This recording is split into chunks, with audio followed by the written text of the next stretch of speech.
Why does Indian English sound different? Indian English क्यों अलग लगता है American and British English से? Why do we use T? Why do we add D and N pronunciations for T and so many other rules which are not valid in British and American English? Today we are going to discuss these rules, what is American English, what is British English, and how it is different from Indian English, how Indian English is different from them, and much more. Okay, so hello everyone, welcome to Saptrishi School of Skill Development. I am Aniket Singh, author and educationist, and today we are going to discuss why does Indian English sound different? Why does Indian English sound different and how you can improve it? A small tip will be given by us. Okay, there will be 10 sections where we will be discussing different topics. Origin, where did the Indian English come from? Indianism, what is Indianism? We'll talk further, and accent tips. Then we'll tell you the accent tips. Okay, let's move on. First thing, the origin story. Now we are going to discuss how Indian English arrived in India. Because in the history, we used to speak Sanskrit, Hindi, Tamil, but how did this English arrive in India? English arrived with the British Empire.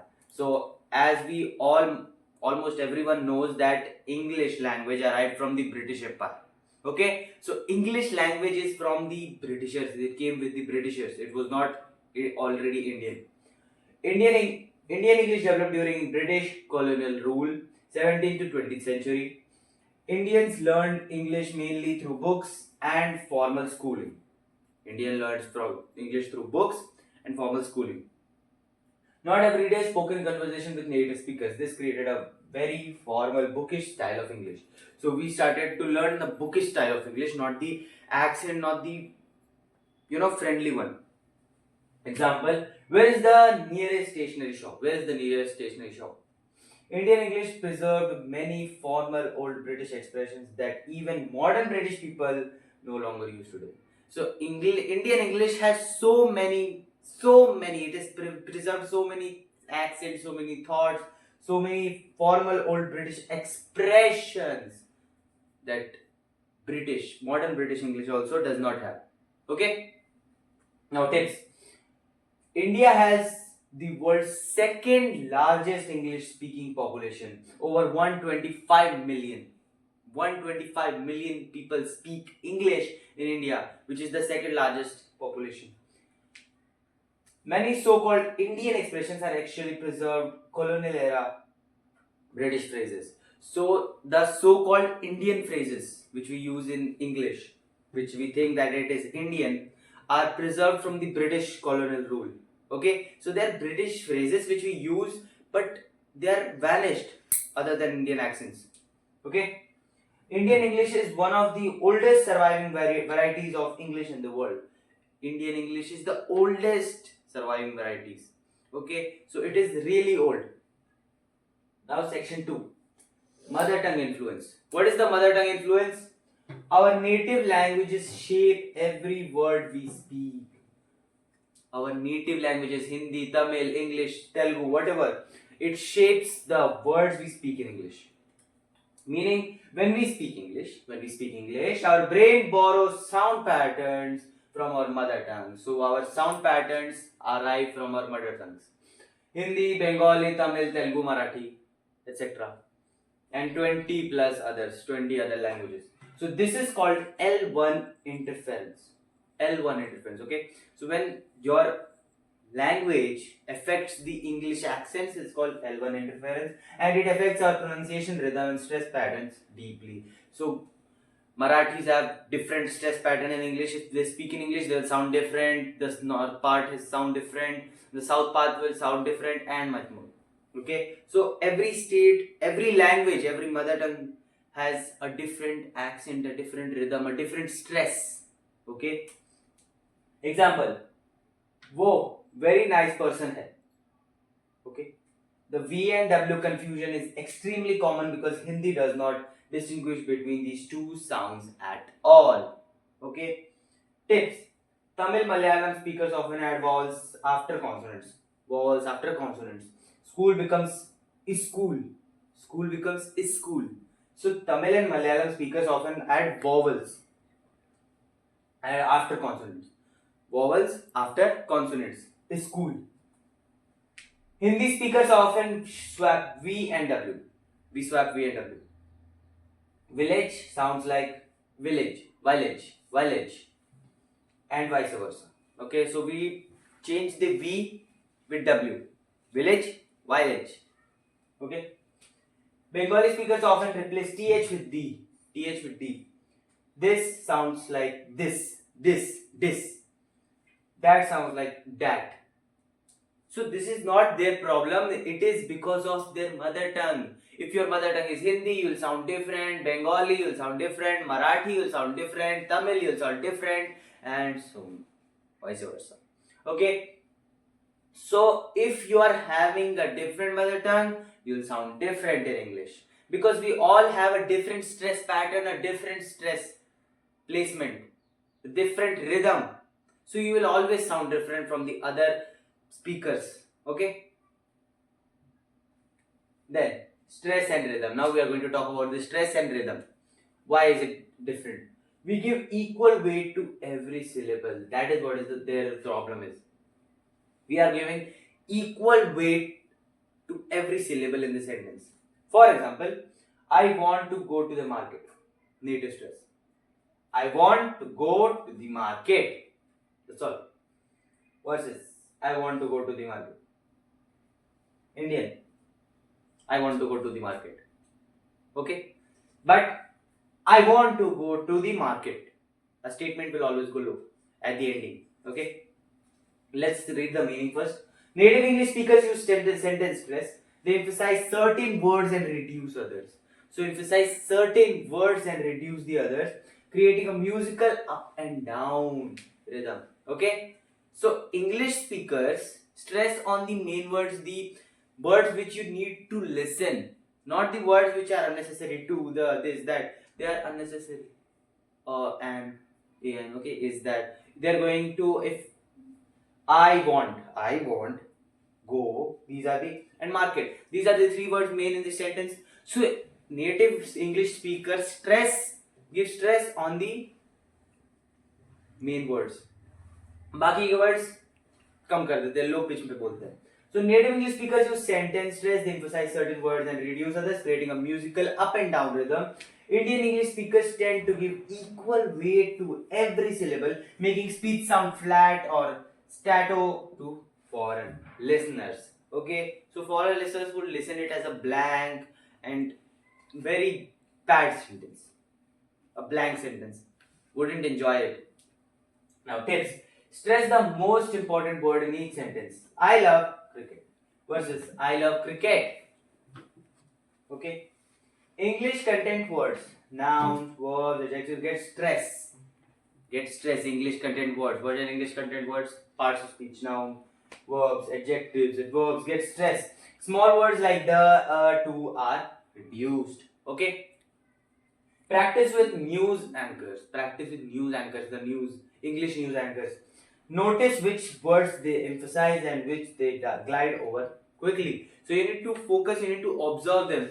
That which are the words which they emphasize, which are the words which they show stress on, and which are the ones which they glide off. मतलब वो फटाफट बोल रहे हैं उस चीज को. Okay. Now, unique Indianisms. Indianism. Let's see words and phrases that only we use. Indianism मतलब it's kind of our culture that we are using English as an Indian word, Indian language. We are using our own sentences which outside wouldn't matter. Like Americans and Britishers won't understand us. We are using our own sentences, our own words, our own phrases. That is what is Indianism. Okay? Meaning, Indian English has developed its own vocabulary. So we have developed our own vocabulary. Words and phrases perfectly understood within India but may confuse speakers elsewhere. Okay? These are called Indianisms. Many are creative, logical extensions of English grammar applied to Indian context and culture. So many are logical and they are creative. We are creative, we are logical, but we won't be able to understand others, or they won't be able to understand us.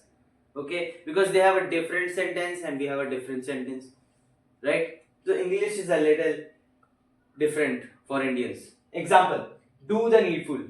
Do the needful. Please revert at the earliest. She is out of station. My good name is Priya. We are like that only. We are like that only. All uniquely, beautifully Indians. So we are using sentences which won't be understood by the outsiders, by the Britishers, Americans, or other speaking people, because these phrases are not used by them, these sentences are not used by them. They say correctly. Okay? Tips. Prepone, opposite of postpone. Prepone is a pure Indian invention. Postpone is American, but prepone is an Indian invention. It is not in English, other than Indian English, obviously. It does not exist anywhere else. So prepone is not existing anywhere else, and postpone is there. Okay, so we created prepone, postpone, prepone, postpone, prepone. We thought like that. Okay. Do the needful is an old formal British phrase that Indians preserved and still use widely.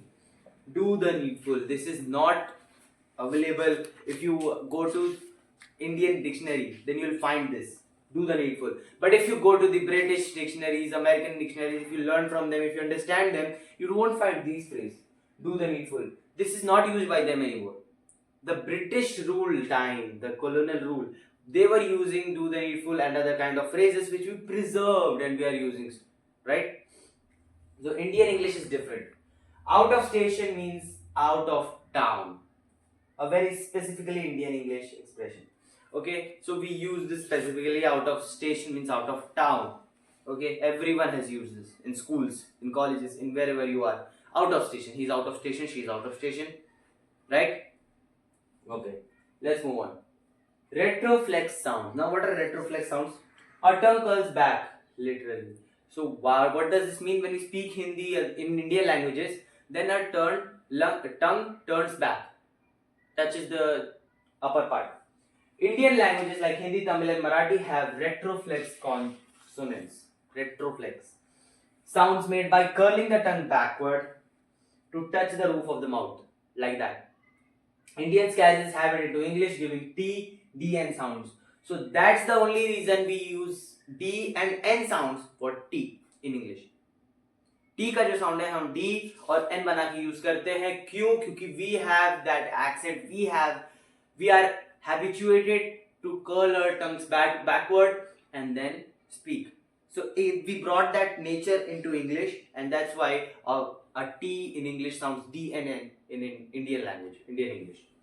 Sounds a distinctly Indian quality that does not exist in British or American pronunciation. So British and American pronunciation are different, Indian pronunciation is different. Example: top, door, name. In Indian English, these sounds are pronounced with the tongue curled back, retroflex, giving them a richer, deeper quality versus the dental sounds used in the native English.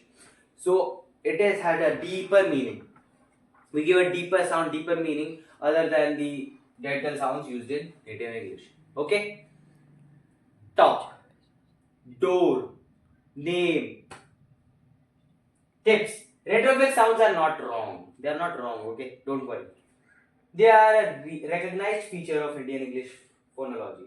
So they are recognized by the Indian English. British English uses dental T and D.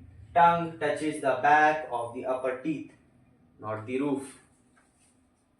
This single sound feature is the strongest single marker of an Indian accent to foreign ears. Okay? Let's move further. Intonation patterns. Intonation patterns. Now what is this? We rise in pitch when we sound fall. We rise in pitch when we sound fall. Okay? Meaning, in native English, statements end with a falling pitch. Pitch and questions end with a rising pitch. In native English, statements end in a falling pitch, whereas questions end in a rising pitch.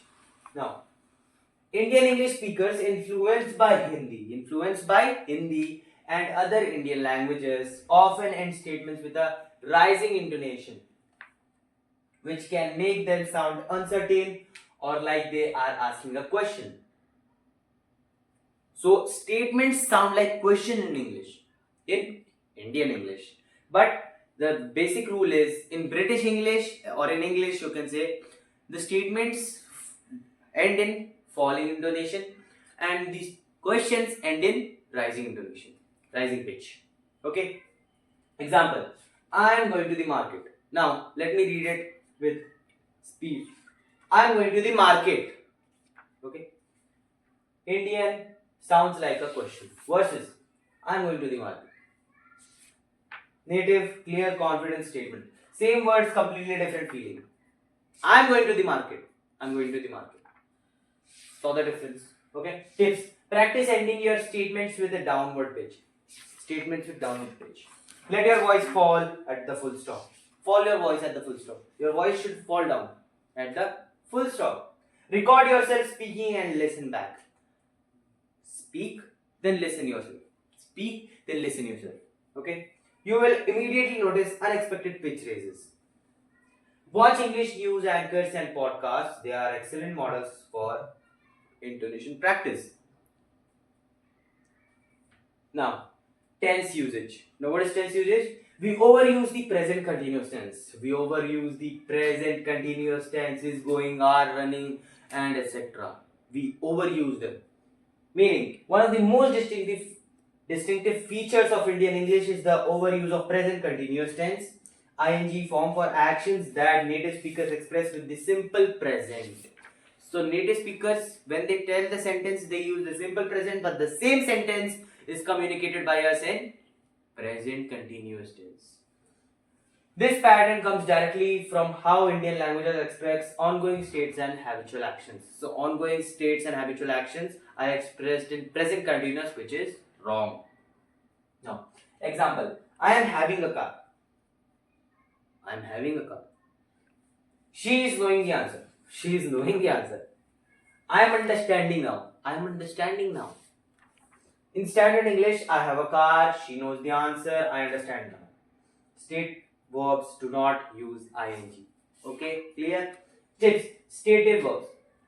What are stative verbs? Know, understand, have, believe, love, what, need. Never use the ing form. So these verbs never use the ing form. Remember some stative words because these are important. You need to remember the basic stative words, or if you comment down below that if you want to know about stative verbs, then we will make a separate video on it, separate lecture on it, where you can go and watch stative verbs. Okay, and don't forget to subscribe our channel, like this video, because we are making this to teach English to you without translation and fluently. Okay, now simple rule. If the word describes a state, not a physical action, always use simple present tense. So if a word describes a state, because a verb is a word that shows action or state. So when it describes a state, not a physical action, then always use simple present tense. If it's a statement, if it's a state. But if it's an action, you can use continue. Next, quick fix. Replace I am having, I have. Replace I am knowing, I know. Always. Okay? Now, question tags and fillers. Nah, only, isn't it? No, these are question tag fillers.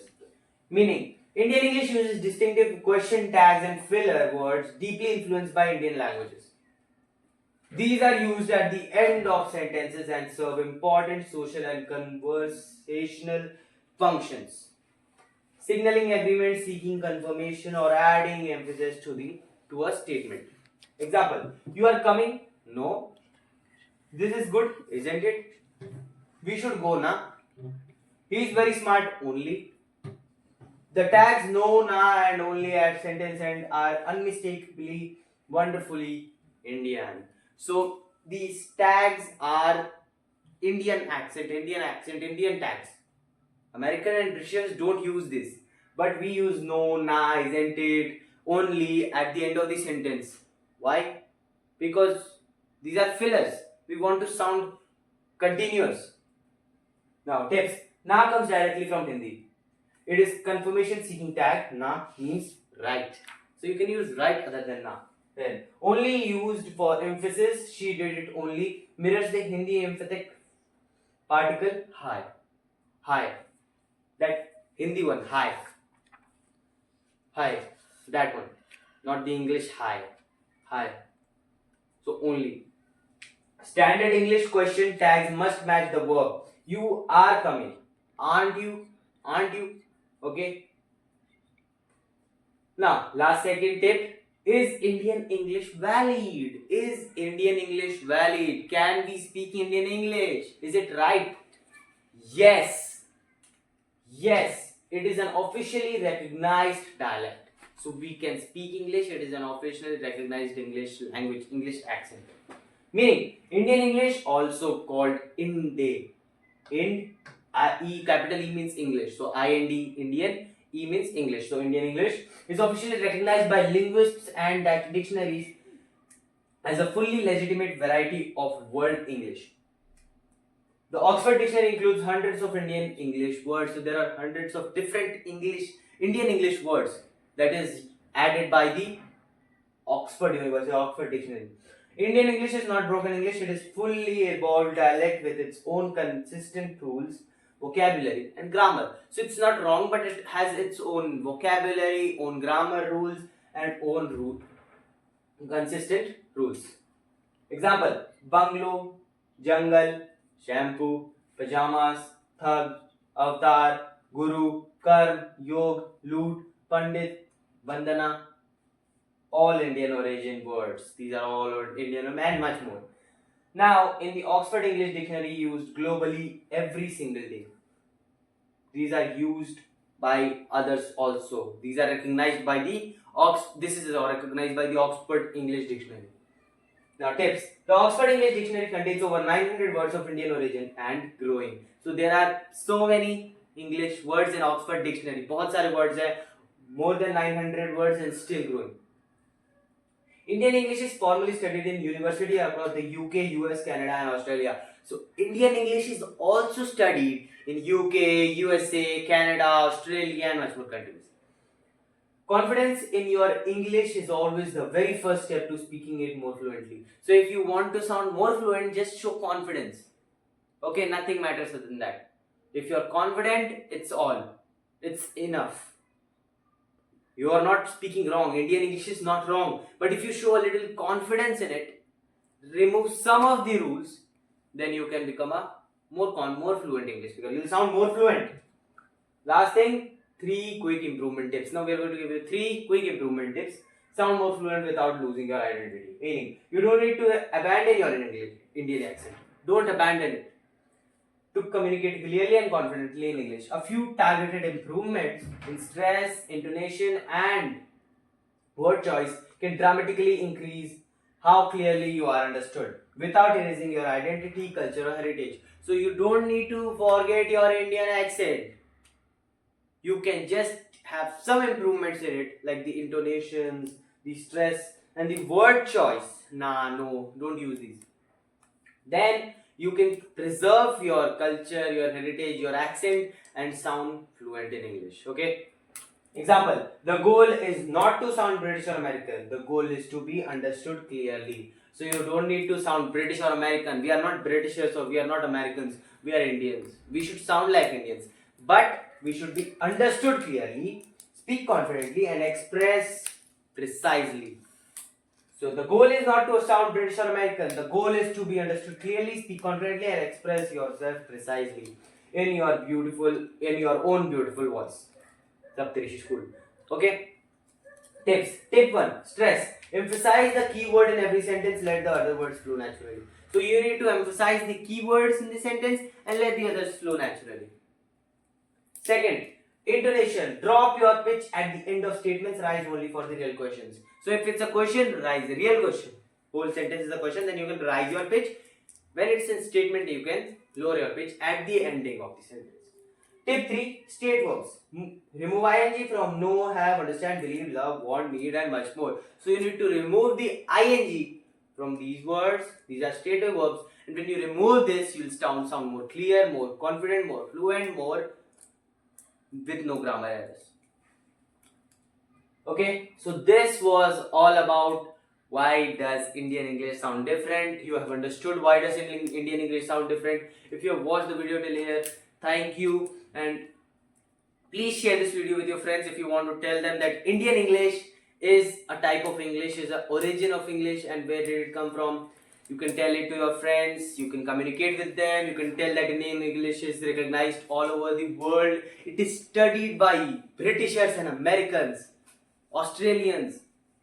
So you can tell this, or you can share the video to them and they'll watch the whole video and understand it. Kindly subscribe to our channel and click on the bell icon and select the all option to get notified for our every video. We will meet in our next video with the next and new topic. If you want to learn about stative verbs, just comment down below. We'll make a separate video on it, or we'll communicate to you as it is. Okay, like this video, like other videos, and watch all of our videos to learn English without translation. We'll meet in our next video, next topic, next lecture. Till then, Namaskar.